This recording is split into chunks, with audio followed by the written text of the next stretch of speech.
अच्छा, गोवा का नाम सुनते ही सबसे पहले क्या ख्याल आता है? शायद समुंदर के खूबसूरत किनारे, पार्टियां, है ना? लेकिन गोवा की एक पहचान और भी है। एक ऐसी पहचान जो उसकी सुबह की हवा में घुली हुई है।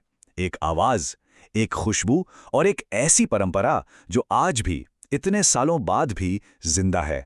आज हम बात करेंगे गोवा के पादेर की, यानी वहां के पारंपरिक बेकर्स की अनोखी कहानी के बारे में।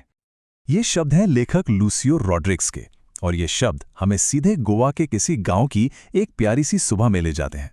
जरा सोचिए, एक ऐसी आवाज जो किसी अलार्म क्लॉक की तरह नहीं, बल्कि एक मीठी सी उम्मीद के साथ आपके दिन की शुरुआत करती थी। तो ये थी गोवा की सुबह की एक खास आवाज। यही वो आवाज थी जो बताती थी कि दिन शुरू हो गया है। देखिए, ये कोई मामूली शोर नहीं था। नहीं, बिल्कुल नहीं। ये तो गांव के बेकर के आने की घोषणा थी। एक ऐसा जाना पहचाना अपना सा चेहरा जिसका इंतजार सच में हर सुबह हर घर की दहलीज पर होता था। और जानते हैं, इस आवाज के पीछे जो इंसान था, उसे गोवा में एक बहुत ही खास नाम से जाना जाता है, पादेर। ये जो पादेर शब्द है ना, ये असल में पुर्तगाली भाषा से आया है। और ये सिर्फ एक शब्द नहीं, बल्कि अपने आप में सदियों का इतिहास समेटे हुए है। तो वो आवाज थी एक झांग झांग की।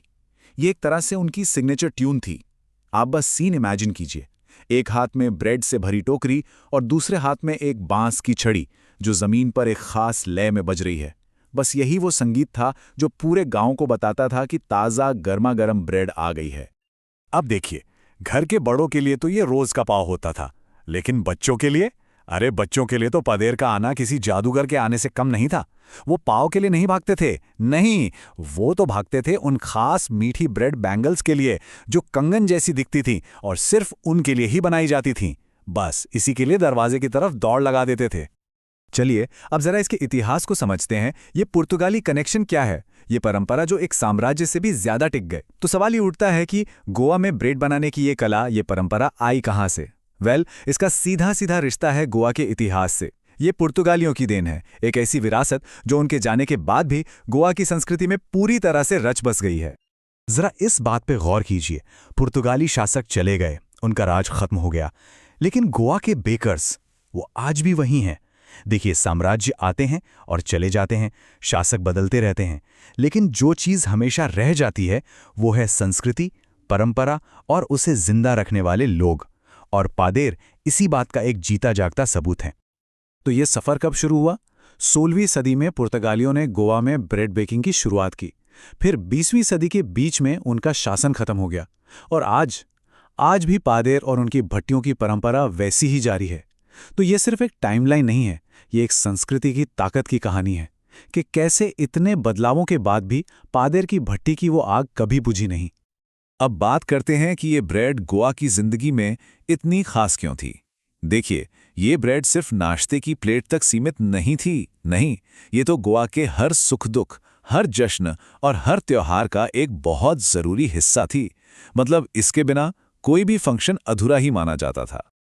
इस बात से अंदाजा लगाइए, शादी के तोहफे भी बोल नाम की इस खास मीठी ब्रेड के बिना अधूरे माने जाते थे। सोचिए जरा, बेकर की अहमियत कितनी ज्यादा रही होगी कि जिंदगी के सबसे बड़े जश्न में भी उनके बनाए तोहफे के बिना काम ही नहीं चलता था। मतलब कोई भी मौका हो, चाहे बेटी की सगाई की पार्टी के लिए सैंडविच बनाने हो या क्रिसमस के लिए केक और बोलीनास तैयार करने हो, शादी के तोहफे में देने के लिए बोल हो या फिर गांव के किसी त्योहार के लिए ब्रेड, हर मौके के लिए पादेर की भट्टी से कुछ ना कुछ खास जरूर निकलता था। वो सिर्फ एक बेकर नहीं थे, वो तो पूरे समुदाय की खुशियों का एक अटूट हिस्सा थे। अच्छा, अब एक सवाल आता है, क्या ये एक मामूली सा पेशा था? गांव में बेकर का दर्जा क्या था? तो इसका जवाब है बिल्कुल नहीं। ये कोई छोटा मोटा काम नहीं था। गांव के समाज में पादेर एक बहुत ही सम्मानित व्यक्ति माना जाता था।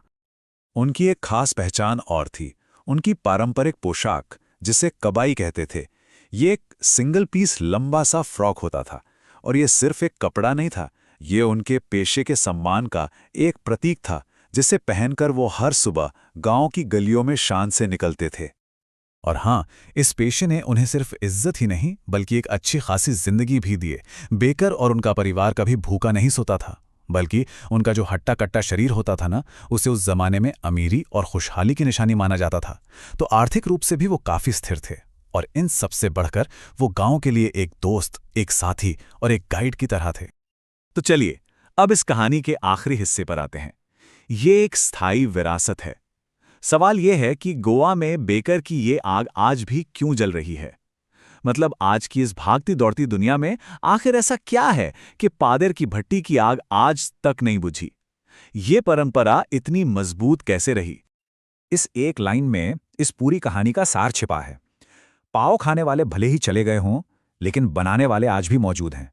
कितनी गहरी बातें। मतलब समय के साथ पुरानी पीढ़ी के लोग शायद चले गए, लेकिन वो हुनर, वो परंपरा, उसको आगे ले जाने वाले हाथ, वो आज भी मौजूद हैं। सीधी सी बात है, संस्कृति को लोग ही तो बनाते हैं, और जब तक बनाने वाले जिंदा हैं, संस्कृति भी जिंदा रहती है। तो कुल मिलाकर पादिर सिर्फ एक ब्रेड बनाने वाला इंसान नहीं है। नहीं, वो गोवा की जड़ों का एक रखवाला है।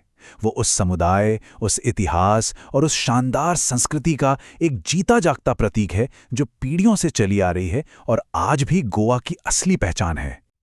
और जाते जाते पादेर की ये कहानी हम सब के लिए एक सवाल छोड़ जाती है कि हमारी अपनी जिंदगी में ऐसी कौन सी परंपराएं हैं, वो कौन सी जड़ें हैं जो हमें हमारी पहचान देती हैं और हमारे जीवन को सींचती हैं।